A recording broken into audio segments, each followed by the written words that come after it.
म्हणून हक्क त्यांच्या आधी आहे. मग त्यांच्यासाठी आपण तिथे काय करतोय आपल्या ह्या भागात डोळा ग्रामपंचायत भागात आपण त्यांच्यासाठी काय काय सोयी करतोय? काही नाही केलं आपण. का नाही केलं? नाही पण वनपट्टा देतो ना आपण त्यांना,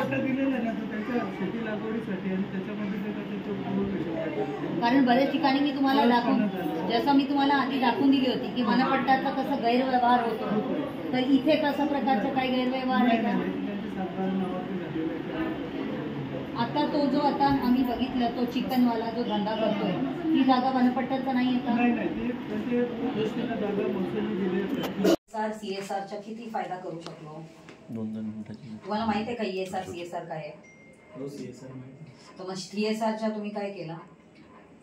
आता मी आल्यापासून तर मॅडम डिमांड आमचं चालू आहे, सरपंच पण आहे, त्यांनाही सांगून तशा पद्धतीने आमचं चालू आहे. CSR मधून आम्हाला जो काही त्यांचा कॉर्पोरेट सोशल रिस्पॉन्सिबिलिटी जो पार्ट आहे पण तुम्ही त्याच्यासाठी कोणाला अप्रोच केला, काय केलं? पाणी आहे का याच्यात? पाणी द्या. मागे लेटर दिलं त्यांना. अच्छा पाणी इकडे पटकन. ग्लास मध्ये मागितली आहे, मला हे प्लास्टिक दाखवू नका. ग्लासामध्ये अशा दिले ग्लास मध्ये सांगा. आणि तुम्ही पण बंद करा ग्रामपंचायत वगैरेला प्लास्टिकच्या बॉटल आणि प्लास्टिकच्या जे काही नॅचरल मीन्स मध्ये जे काही आपला आधीचा जो ट्रेडिशनल सिस्टम होता तेच करा ना. कशाला आपण हे वाढवतोय? कचरा पण वाढवतो बार बार सगळ्या याला जाऊन मी सांगते तरीही प्लास्टिकचे बॉटल नाही आणूच नका. आजच नाही, तुमच्याकडे कोणी पण येत असेल व्हिडिओ कोणी पण आले तर तेव्हा पण तुम्ही कशाला? आपण जेव्हा जे बोलतोय आपण तेच करायला पाहिजे. कशाला हे प्लास्टिकचे बॉटल भेटले? बंद करा प्लास्टिकचे बॉटल्स.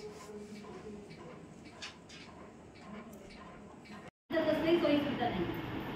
आणि नाहीतरी आता बघितलं तुमच्या गावातला सर्व जे शेतीची जागा होती ती पण 90% गेलेली आहे.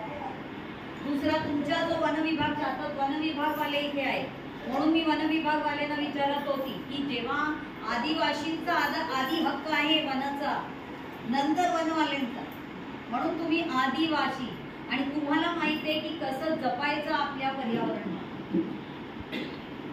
आणि जेव्हापासून तुमच्या त्या अधिकार आणि हे सगळं कमी होत गेला म्हणजे ते गावातलं आता जे आम्ही बघून येतोय की तिथे ते मुरगीवाल्यांचं जे सगळं घाण पाणी सांडपाणी सोडलं जातंय, चांगलं पाणी, मग बाकीचं जे काही पाणी ते ओढून घेतात त्यांच्या बाजूला तलाव वगैरे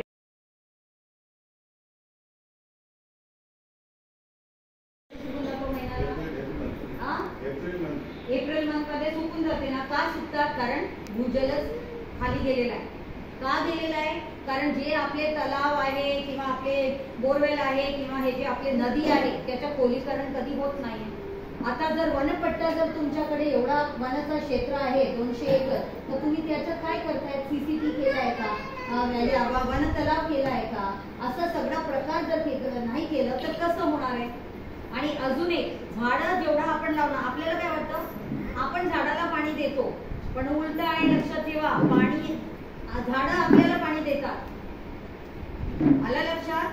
म्हणूनच आपल्याला समजणं गरजेचं आहे की किती झाडं लावायला पाहिजे. आता ग्रीन कव्हर किती आहे आपल्या फॉरेस्ट मध्ये?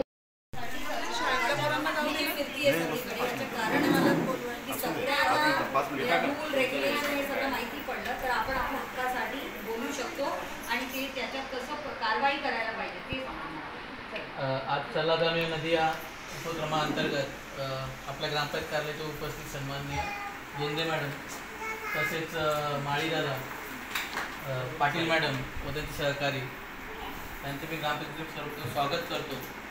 आणि चल्लादानी नदी या उपक्रमाअंतर्गत आपण सगळे इथं सभेला उपस्थित राहायला तुमचं देखील स्वागत करतो.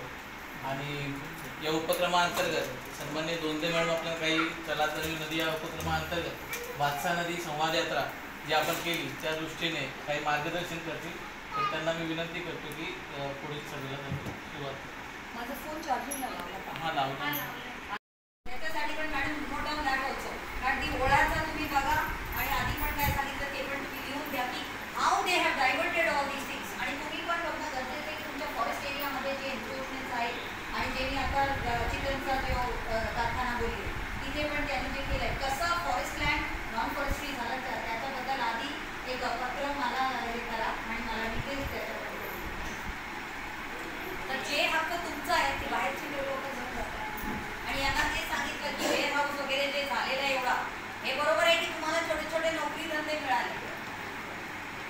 त्या नोकरी धंदेत पूर्ण होणार नाहीये. कारण त्यांनी जे तुमच्याकडे हे बांधलं होतं त्याच्यातलं तुम्हाला ज्या पद्धती आपण त्या फॉरेस्टचा वापर व्हायला आज एन्फोर्समेंट किती आहे आपल्या फॉरेस्टमध्ये किती आहे याचा अर्थ बघा हे म्हणतात 10-12 एकर बघायला गेलो तर 50 किंवा 100 एकर पण असणार. का होतोय अशा गोष्टी? कारण ज्या कामासाठी आपल्यासाठी ते आपण वापर करत नाही तर कोणीतरी येऊन त्याच्यात आपल्या स्वतःचा वापर करतो. आलं लक्षात? तुम्ही लोकांनी म्हणून यांच्या संपर्कात राहून आणि तुम्ही जरा लक्ष द्या आणि या माळीचा नेक्स्ट टाइम कारण मी तुम्हाला बरेच काही बोलली होती इन्फॉर्मेशन द्यायला ते आलं नाही. कारण हाच आहे की आपली अकाउंटेबिलिटी.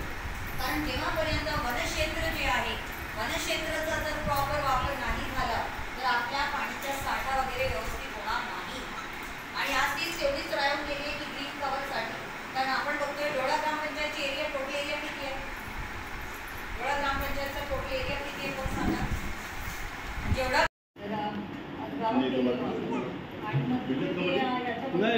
भेटीला तू बंद कॅमेरा बंद फोटो घ्यायला अनुष्का शूटिंग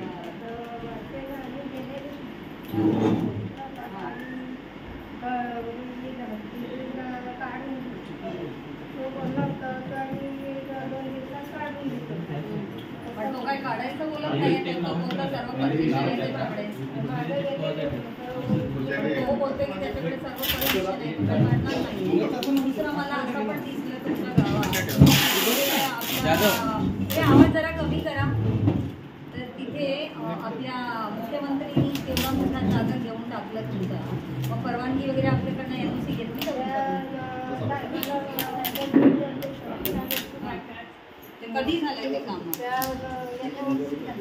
तेव्हा तुम्ही सरपंच नव्हते. कोण होते सरपंच तेव्हा? कोण? हां मग त्यांनी काही केलं नाही का? त्यांच्या पूर्ण जो ग्रुप होता त्यांनी काही केला नाही का पंचायत समिती? अधिकारच राहिलेले नाही ग्रामपंचायत. आता एक मिनिट ठीक आहे अधिकार नाही आणि मला फॉरेस्टवाले आता तुम्हाला आम्हाला प्रश्न आहे मागे मला त्यांचा चेहरा दिसेल. हां मला तुम्ही सांगा की ते जे फॉरेस्ट एरियालाच मला दिसलं की मॅक्सिमम एरिया ती फॉरेस्टची आहे जे मुख्यमंत्र्यांनी ती जागा घेऊन टाकली आहे.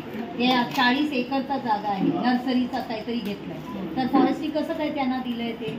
त्यांच्या मालकीच्या एरिया लागून आमच्या फॉरेस्टच्या प्रोजेक्टच्या मध्ये हां तिकडनं पूर्ण आमचा 58 सर्वे नंबर लागले आणि त्यांचे 58चा एक फॉरेस्टचा सर्वे नंबर पुढे लागला आणि तो आहे त्यांच्या मालकीमध्ये. पण ती नर्सरीमध्ये आपला फॉरेस्टचा बिलकुल नाही आहे जागा. मला समजते की अर्धा जागा फॉरेस्टची आहे. तुम्ही मला एक फॉरेस्टचा पूर्ण मॅप दाखवा आणि ते तुमचा सर्वे नंबर तिथे दाखवा. आणि ह्याचा सर्वे नंबर किती आहे? तो जो जागा नर्सरीच्या जागाचा सर्वे नंबर काय आहे? सर्वे नंबर काय आहे त्या जागेचा? तुमचा 58 एक लागून पुढे आहे पण ती जागा मला तुम्ही दाखवा मॅपवर की ते तुमच्या नाही आहे म्हणून. हां कारण बरेच जे फॉरेस्ट लँड आहे तुम्ही मला सांगा आपला ह्या डोळे ग्रामपंचायतमध्ये किती आपलं हे आहे लँड किती आहे फॉरेस्टचा?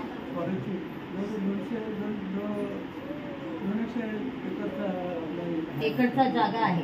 मग त्याच्यासाठी आता हे पूर्ण आदिवासींचा हे जागा आहे तर या आदिवासींसाठी आपण त्या वन राईट्समध्ये जे त्यांना वन हक्क अधिकारमध्ये जे आहे त्याच्यासाठी आपण त्यांच्या काय सोयीसुविधा केल्या आहे किंवा त्यांच्या जीविकोपार्जनसाठी आपण कसल्या प्रकारचा काही कार्यक्रम किंवा काय त्यांच्यासाठी केलं?